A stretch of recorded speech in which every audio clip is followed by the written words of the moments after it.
प्रभू श्रीरामांनी लंकेतून माता सीतेची सुटका करण्यासाठी वानर सेनेच्या मदतीनं एक पूल बांधला होता, जो राम सेतू म्हणून ओळखला जातो.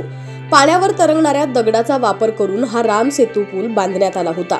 राम सेतूसाठी वापरण्यात आलेले दगड अनेक ठिकाणी संग्रहित करून ठेवण्यात आले. सध्या असाच एक व्हिडिओ व्हायरल होतोय. या व्हिडिओमध्ये राम लिहिलेला दगड पाण्यावर तरंगत असल्याचं दिसतंय. हा राम सेतूचा दगड असल्याचं म्हटलं जातंय. तर सध्या हा व्हिडिओ चांगलाच व्हायरल होतोय.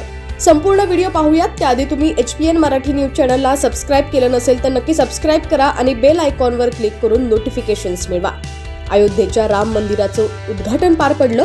राम लल्लांच्या मूर्तीची प्राण प्रतिष्ठा करण्यात आली. त्यामुळे देशात सर्वत्र राम भक्त जल्लोषात उत्सव साजरा करताना दिसले. सोशल मीडियावर सुद्धा श्रीरामाचे फोटो आणि व्हिडिओ शेअर करत आहेत.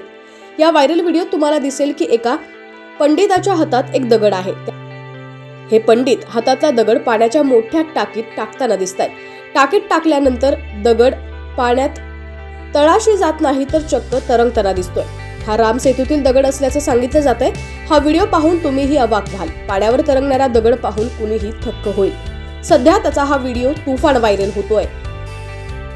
राम सेतूसाठी वापरला जाणारा हा दगड हा प्युमिस स्टोन असून तो पाण्यात तरंगत नाही असे अनेक तज्ञांचं मत आहे. तरी सुद्धा अनेक राम भक्त याला श्रीरामाचा चमत्कार मानतायत. स्टोरीज ऑफ भारत 7 या इंस्टाग्राम अकाउंटवरून हा व्हिडिओ शेअर करण्यात आलेला आहे.